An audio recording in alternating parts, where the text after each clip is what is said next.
এই নাও, আমি তোমাদেরকে এই জাদুর ড্রাগন বাড়িটি দিয়ে দিচ্ছি। এই জাদুর ড্রাগন বাড়ির মধ্যে তোমরা তোমাদের প্রয়োজনীয় সবকিছু পেয়ে যাবে। তোমাদের যখন যেটা খুশি সেটাই খেতে পারবে। তোমাদের মা ও মেয়ের কোনো অভাব থাকবে না।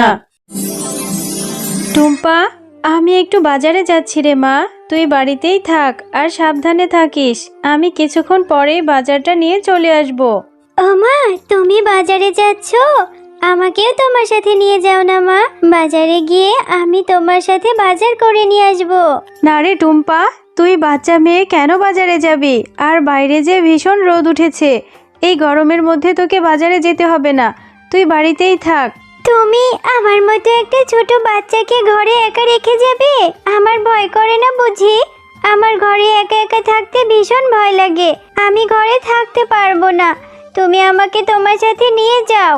না রে টুম্পা, আমার কাছে যে বেশি টাকা নেই, তোকে বাজারে নিয়ে গেলে তুই যে এটা ওটা খাওয়ার জন্য বায়না ধরবি, আমি টাকা কোথায় পাবো বল? তুই বাড়িতেই থাক মা, কষ্ট করে তোকে বাজারে যেতে হবে না। আমি কিছু খেতে চাইবো না মা, প্রমিস। তুমি আমাকে নিয়ে যাও। বাড়িতে একা একা থাকলে আমার খুব ভয় লাগে। তুই বড্ড জেদি হয়েছিস টুম্পা।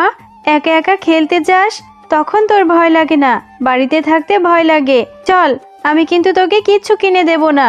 এরপর টুম্পা তার মায়ের সাথে বাজারের দিকে চলে যায়। আর বাজারে গিয়ে টুম্পার মা যখন বাজার করছিল, তখন টুম্পা বাঘমামার দোকানের ড্রাগনগুলোর দিকে তাকিয়েছিল। ও মা, মা তোমাকে একটা কথা বলবো। বলো মা, আমার কথাটা শুনবে? কি হয়েছে রে টুম্পা? তাড়াতাড়ি বল, আমার যে সময় নেই, বাজার নিয়ে বাড়িতে গিয়ে রান্না করব।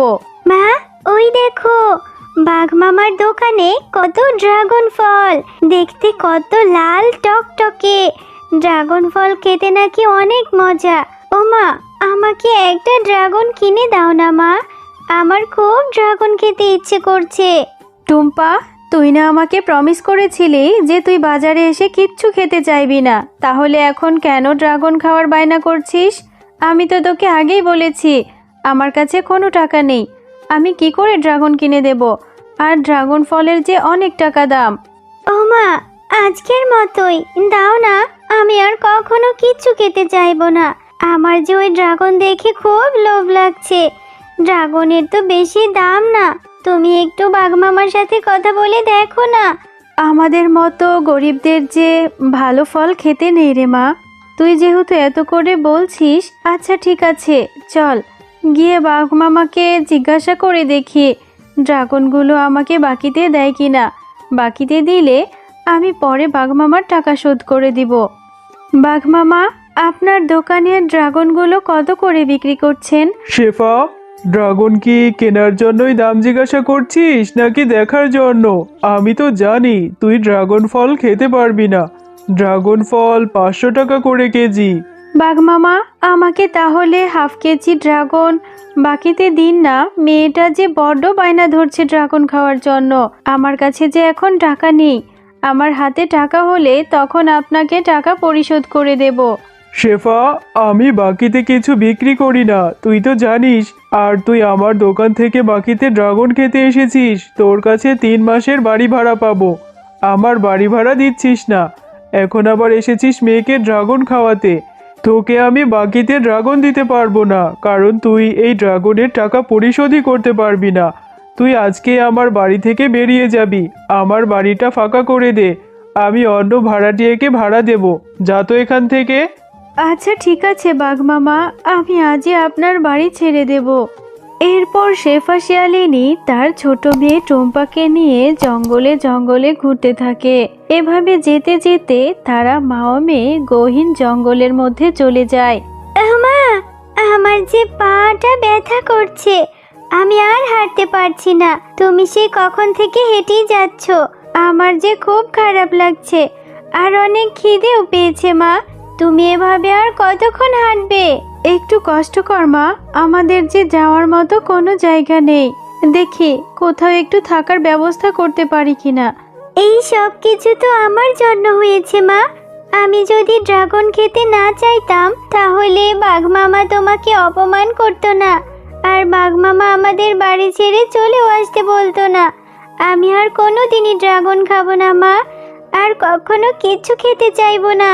না রে টুম্পা, বাঘ মামা যে তোর ড্রাগন খাওয়ার জন্য আমাদের বাড়ি থেকে বের করে দেয়নি। আমি যে বাঘ মামার বাড়ি ভাড়া দিতে পারিনি। 3 মাসের ভাড়া না দিলে কি আমাদের বাড়িতে রাখবে বল? আচ্ছা ঠিক আছে, তুই আর দুঃখ করিস না মা, চল ওই দিকটাতে গিয়ে দেখি। ওদিকে যদি কোনো বাড়িঘর থাকে তাহলে নিশ্চয়ই আমাদের আশ্রয় দেবে। এরপর তারা মা ও মেয়ে জঙ্গলের মধ্য দিয়ে আবার হাঁটতে থাকে। ও মা, এই জঙ্গলের মধ্যে কোথাও কোনো বাড়িঘর দেখতে পাচ্ছি না। তাহলে কি আমাদের এই জঙ্গলেই থাকতে হবে? এই জঙ্গলে যে অনেক বাঘ ভাল্লুক থাকে, আমার ভীষণ ভয় করছে মা। এখন আমরা কোথায় যাব? আর আমার যে ভীষণ ক্ষুধাও পেয়েছে।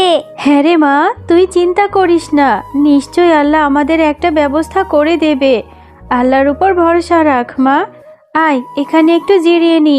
ও মা, ওই যে দেখো দেখো, ওই গাছটাতে একটা ড্রাগন ঝুলে আছে। কত সুন্দর দেখতে ড্রাগনটা। ওই ড্রাগনটা আমার খুব খেতে ইচ্ছে করছে। মা, আমার যে অনেক খিদে পেয়েছে, ওই ড্রাগনটা আমাকে এনে দেবে? হ্যাঁ রে টুম্পা, তাই তো দেখছি। ওই লেবু গাছে কি করে ড্রাগন হলো? আর এই লেবু গাছটাতে একটাই ড্রাগন ঝুলে আছে। এটা নিশ্চয়ই আল্লাহর কুদরত। আচ্ছা ঠিক আছে, তোর যেহেতু এত খিদে পেয়েছে, আবার তোর ড্রাগনও খেতে ইচ্ছে করছে, তাহলে আমি ওই ড্রাগনটা তোকে ছিঁড়ে দেই। এরপর শেফা শিয়ালিনী সেই ড্রাগনটি ছুঁতেই সেই ড্রাগন থেকে অদ্ভুত একটা পরী বেরিয়ে আসে। এ কি, এটা তো দেখছি একটা পরী। পরী, তুমি এই ড্রাগন ফলের মধ্যে কি করে বন্দী ছিলে?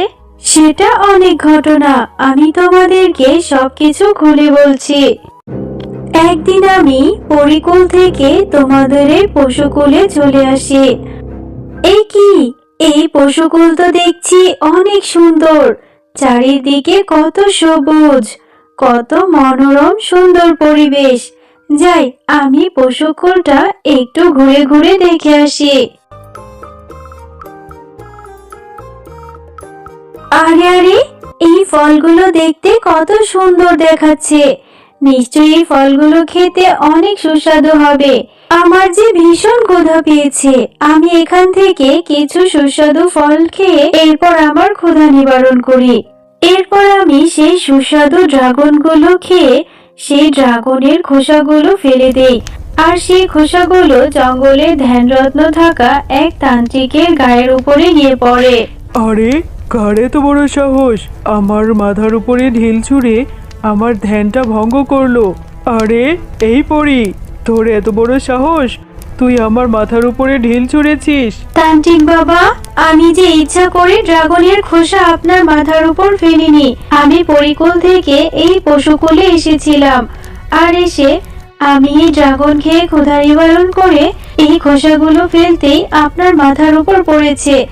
আমার ভুল হয়েছে, আপনি আমাকে ক্ষমা করে দিন তান্ত্রিক বাবা। নিশ্চয়ই তুই আমার ধ্যান ভঙ্গ করার জন্য আমার গায়ে খোসা ফেলেছিস, এর জন্য তোকে শাস্তি পেতেই হবে। এরপর তান্ত্রিক বাবা আমার কথা বিশ্বাস করেনি। এরপর সে আমার উপর রেগে আমাকে অভিশাপ দিয়ে এই লেবু গাছটাতে একটা ড্রাগন বানিয়ে রেখেছিল। আর সে বলেছিল যদি কোনো সহৃদয়বান ব্যক্তি এই ড্রাগনটা ছুঁয়ে দেয় তাহলে আমি এই ড্রাগন থেকে মুক্তি পাবো। তোমরা অনেক ভালো, তোমরা এই ড্রাগনটা ছুঁতেই এই ড্রাগন থেকে আমি মুক্তি পেয়েছি। পরি, তাহলে তো তোমার সাথে অনেক কিছু ঘটে গেছে। তুমি তাড়াতাড়ি তোমার পরিরাজ্যে ফিরে যাও। আমাদের এই পশুকুলে থাকলে তোমার না হলে আরো অনেক বিপদ হতে পারে।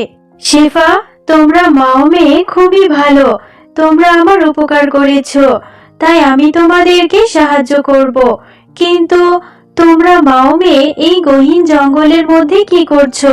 তোমাদের দেখে যে ভীষণ দুঃখী মনে হচ্ছে। এরপর শেফা শিয়ালিনী পরীকে তাদের সাথে ঘটে যাওয়া সমস্ত ঘটনা খুলে বলতে থাকে। এই নাও শেফা, আমি তোমাদেরকে এই জাদু ড্রাগন বাড়িটি দিয়ে দিচ্ছি। এই জাদু ড্রাগন বাড়িতে তোমরা তোমাদের প্রয়োজনীয় সবকিছু পেয়ে যাবে।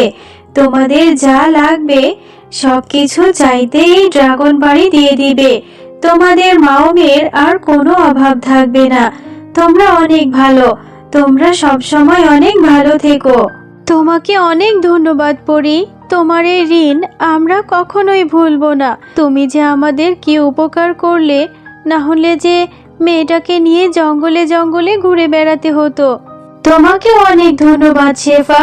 তোমাদের মা ও মেয়ের কারণে আমি আজকে মুক্ত হতে পেরেছি। তোমরা ভালো থেকো। এবার যে আমাকে ফিরে যেতে হবে, আমি চলে যাচ্ছি।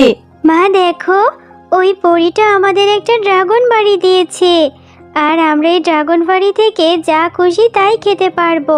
হ্যাঁ রে মা টুম্পা, আল্লাহ আমাদের উপর দয়া করেছে। চল এবার আমরা ড্রাগন ঘরে যাই, তোকেও কিছু খেতে দিই।